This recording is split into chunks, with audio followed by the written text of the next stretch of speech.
Hi guys, I just want to start this video off by saying hi to some of the new subscribers that I've gotten recently.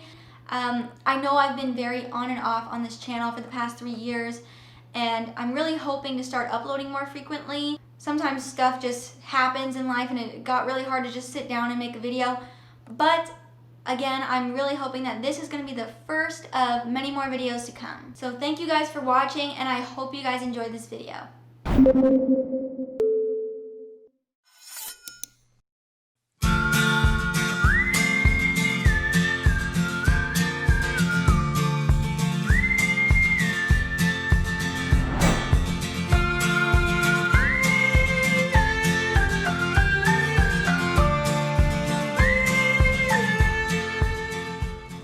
So originally I wanted this video to come out a little bit before Halloween or on Halloween, but I've been having some technical difficulties, so it's probably going to come out a little bit after Halloween. But regardless, I still wanted this video to be Halloween themed because we're going to be talking about a really popular argument within the philosophy of mind called the philosophical zombie argument, which originated and was made famous by the philosopher David Chalmers. So to get right into it, the philosophical zombie argument is an argument against physicalism, which is just this idea that everything in existence is physical, including your thoughts, your dreams, experiences.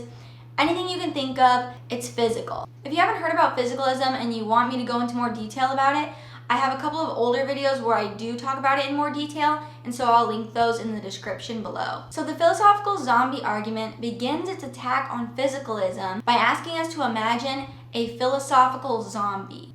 Now, a philosophical zombie is going to be much different than the kinds of zombies that you see in horror movies or on TV. Instead of this super bloodied up, revived corpse person running around trying to eat people's brains, when a philosopher is talking about a zombie, we're actually talking about something completely different. For a philosopher, a zombie is going to be an exact copy of a human being, molecule for molecule, atom for atom. Everything is arranged identically to a human being. So for example, if there was a philosophical zombie version of me, Issa, and I'm just probably going to say zombie throughout the video because saying philosophical zombie over and over again is kind of exhausting. So if there was a zombie version of me, a zombie Issa running around, that zombie would be microphysically identical to me.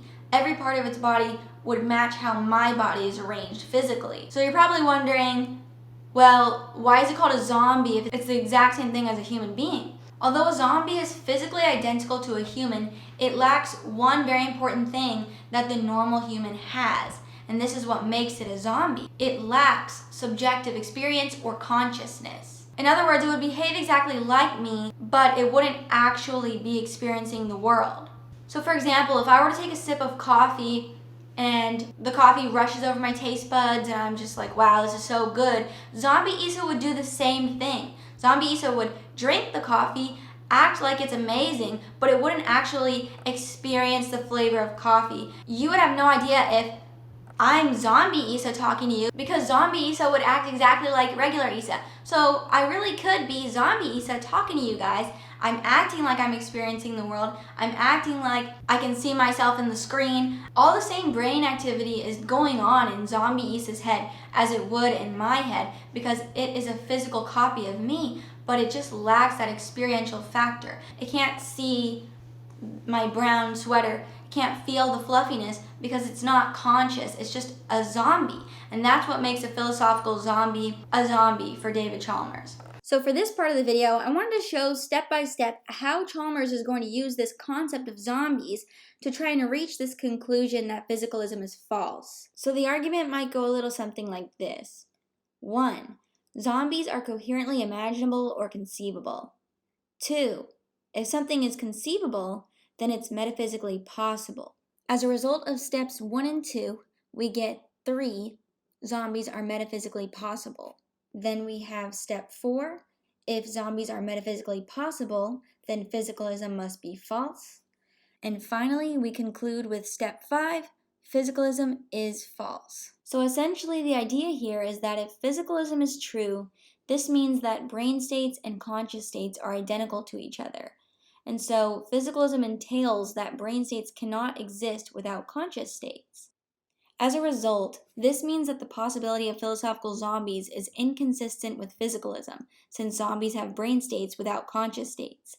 And this renders physicalism false, at least according to Chalmers. So now that we've covered the argument itself, we can get into some of the popular objections to the argument, starting with an attack on the first premise, which is that zombies are conceivable. Now, there are many ways you can go about trying to show that zombies are not conceivable, but the main idea here is that many philosophers want to reject Chalmers' argument on the basis that, although it might seem that zombies are conceivable when you first discover the concept, after some more thought, you'll begin to realize that philosophical zombies are not actually coherently imaginable. Now, in this next clip, I'm going to be reading you guys a quote from the philosopher Daniel Dennett, who rejects Chalmers' argument for this very reason. When philosophers claim that zombies are conceivable, they invariably underestimate the task of conception or imagination and end up imagining something that violates their own definition. A second way that philosophers often object to Chalmers' argument, if they don't want to deny that zombies are conceivable, is by denying that the conceivability of zombies entails metaphysical possibility. By denying this leap from conceivability to metaphysical possibility, there is no way to get to the conclusion that physicalism is false. Finally, a third way that you could object to Chalmers' argument, if you don't want to deny that zombies are conceivable, or if you don't want to reject this leap from conceivability to metaphysical possibility, is by attacking the final leap from metaphysical possibility to actuality. Now, I could go into much more depth with all of these objections, but because this video is already super long, I'm just going to leave it at that, and I'll link some articles and videos in the description that go into more depth for anyone that would like to check that out. Alright, well, thank you guys so much for watching. I hope it made sense. If you guys have any questions, feel free to leave them in the comments below, and I can try my best to get to them as soon as possible. I'm hoping that my next video is going to come out soon. I really hope there's not another 5-month gap, but we will see. But yeah, I am hoping that I will see you guys again soon.